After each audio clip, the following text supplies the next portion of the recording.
Bonjour à toutes et tous. Je crois que c'est une grande émotion pour moi que de m'adresser devant cette assemblée prestigieuse pendant ce mois sacré du Ramadan.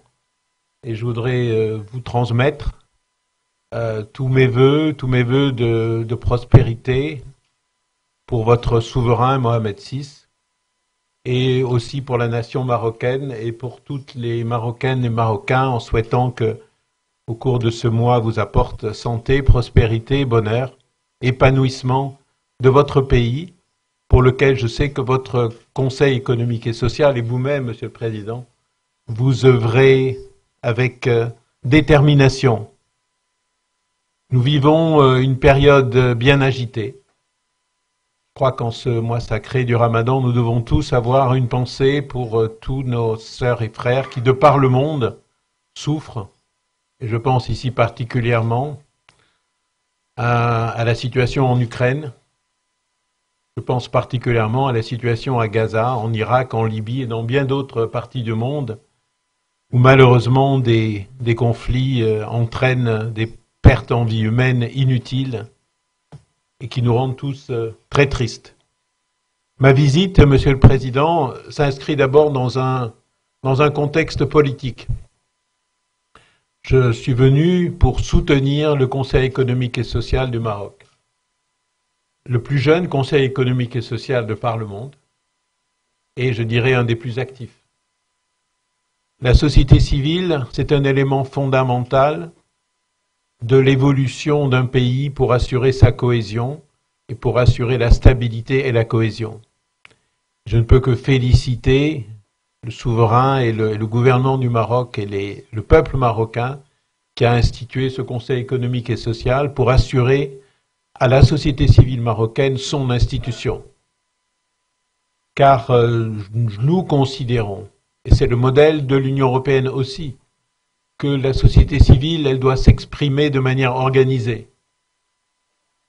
Pas dans la rue, pas de manière désordonnée, mais de manière ordonnée qui permette justement à chacune et à chacun de s'exprimer, quelle que soit la dimension de ses intérêts, petits ou grands, de manière équilibrée, sans privilégier les gros par rapport aux petits ou ceux qui parlent le plus fort par rapport aux autres. Et c'est ça la noblesse de nos institutions, qu'il faut bien sûr rénover, bien sûr dynamiser, bien sûr donner des moyens. Vous avez, avec votre nouvelle constitution, mis la démocratie participative comme un élément fondamental de votre société, comme nous l'avons fait aussi dans l'Union européenne avec le traité de Lisbonne. D'ailleurs, à peu près en même temps. Mais il s'agit maintenant de mettre en œuvre. Nous savons très bien, chez vous comme chez nous, qu'il y a des problèmes de mise en œuvre. Il y a toujours des associations, des organisations qui estiment que la mise en œuvre du dialogue pourrait être plus rapide, qui estiment qu'ils ne sont pas suffisamment entendus, c'est normal. Mais c'est ça aussi une société libre, la liberté d'expression. Mais les conseils économiques et sociaux sont le lieu privilégié où peut s'exprimer de manière organisée ces consultations qui doivent être véritables, pas simplement de façade, mais on doit vraiment écouter. Et Monsieur le Président me citait tout à l'heure plusieurs exemples, parler de l'eau sur lequel vos avis ont été repris comme feuille de route par le gouvernement, et ceci est extrêmement encourageant. C'est aussi une visite politique parce que depuis les 10 dernières années, l'Union européenne a négligé son Sud et n'a pas considéré sa relation avec le Maroc, avec vous, comme au niveau de priorité qu'elle aurait dû avoir. Je crois qu'il faut le reconnaître, pas la peine de se cacher. L'Union européenne, depuis 10 ans, de fait des élargissements, a vu son centre de gravité se déplacer vers l'Est. Vous le dites, à Bruxelles on dit non, c'est pas vrai, mais moi je le dis parce que un Conseil économique et social, c'est aussi une institution dans laquelle on dit les choses vraiment sans langue de bois. C'est vrai que le centre de gravité de l'Europe s'est déplacé vers l'Est. C'est vrai que la Méditerranée a été négligée et nous en avons payé le prix fort. Ce n'est pas un hasard, Monsieur le Président faisait la remarque, si le sud de l'Europe est aujourd'hui en panne de croissance, parce que sans trouver les débouchés et les coopérations possibles au Sud.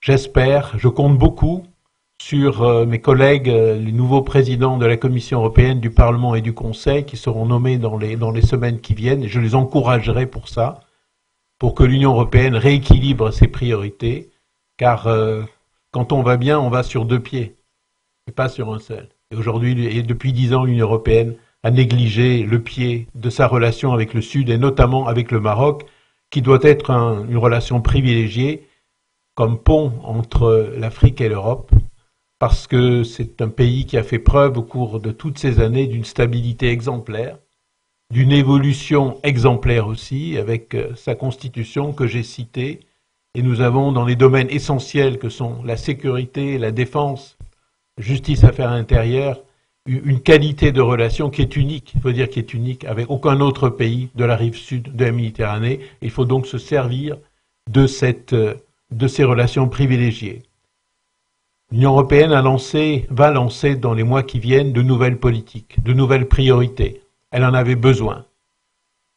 On va oublier le tout marché qui, au cours des 10 dernières années, était devenu en quelque sorte la doctrine, l'alpha et l'oméga.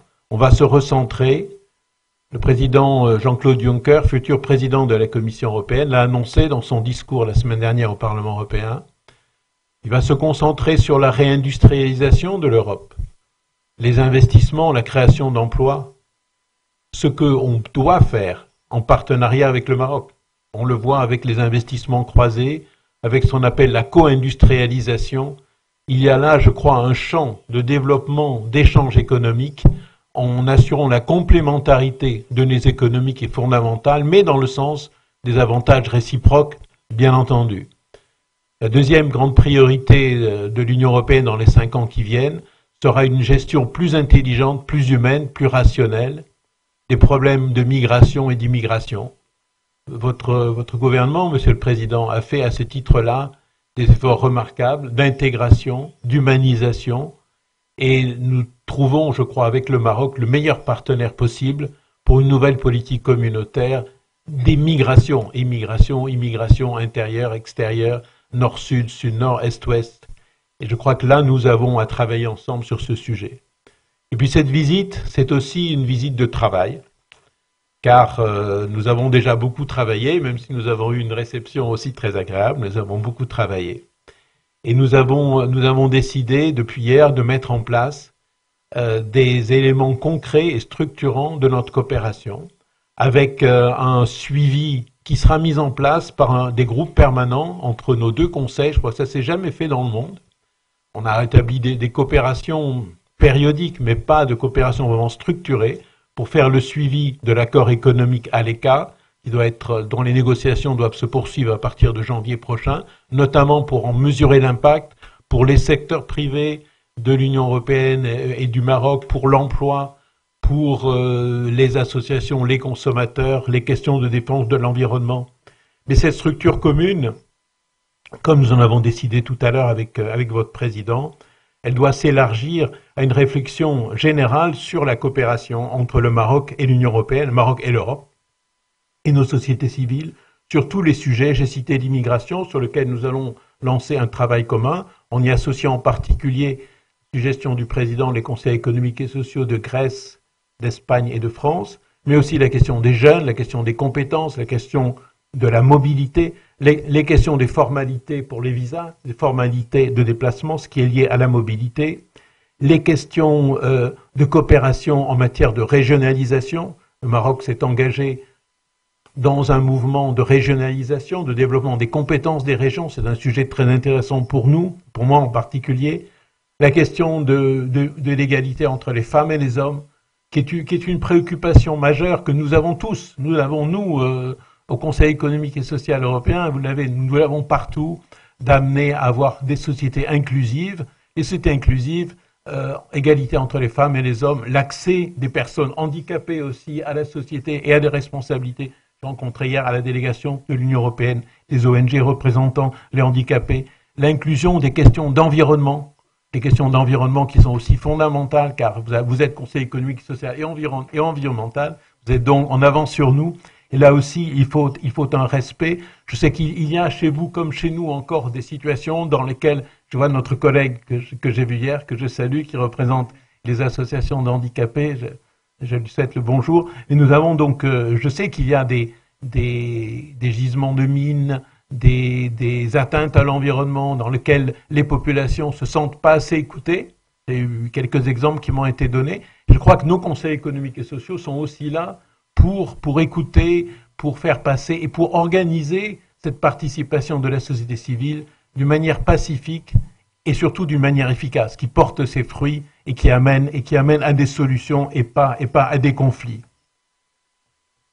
J'ai invité tout à l'heure votre président à venir à Bruxelles nous rencontrer lors d'une de nos prochaines sessions plénières devant vos collègues du Comité économique et social européen pour parler justement de cette priorité de ces relations entre l'Union européenne et le Maroc.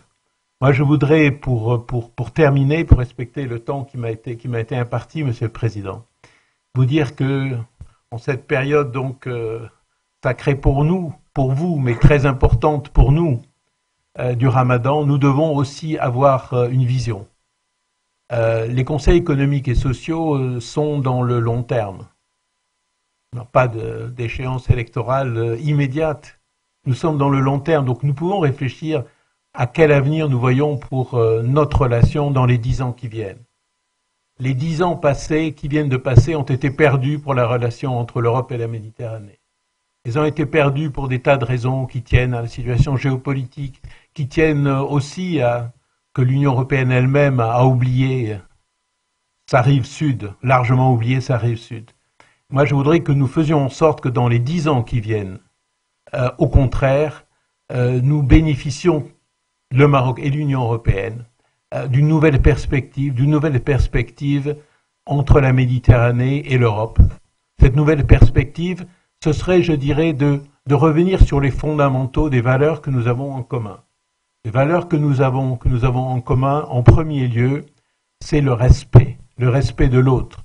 Les relations entre l'Europe et le Maroc doivent être fondées sur le respect et la dignité. Ça veut dire aussi dans les accords commerciaux d'assurer l'égalité et de ne pas chercher toujours à gagner tel ou tel avantage en misant sur l'ignorance ou sur le manque d'expérience de l'un ou de l'autre. Grande valeur aussi, c'est la solidarité. Il y a une solidarité entre l'Union européenne et le Maroc, l'Union européenne et la Méditerranée pour favoriser le co-développement. Seulement le co-développement nous permettra de bien gérer les problèmes de migration entre nous et aussi avec l'Afrique subsaharienne. C'est ça, cette vision que je voudrais vous présenter, que dans les 10 ans qui viennent, nous puissions proposer au monde entier un exemple d'un espace de coopération et de solidarité. Car je crois que c'est ça ce qui nous unit, et le commerce, les investissements, les échanges, la mobilité, tout ça, ce sont que des instruments, ce ne sont pas des fins en soi. Le véritable objectif, c'est cet espace de dignité, de solidarité et de coopération que nous pouvons mettre en place entre l'Union européenne et le Maroc, entre l'Union européenne et la Méditerranée. Je vous remercie de votre attention.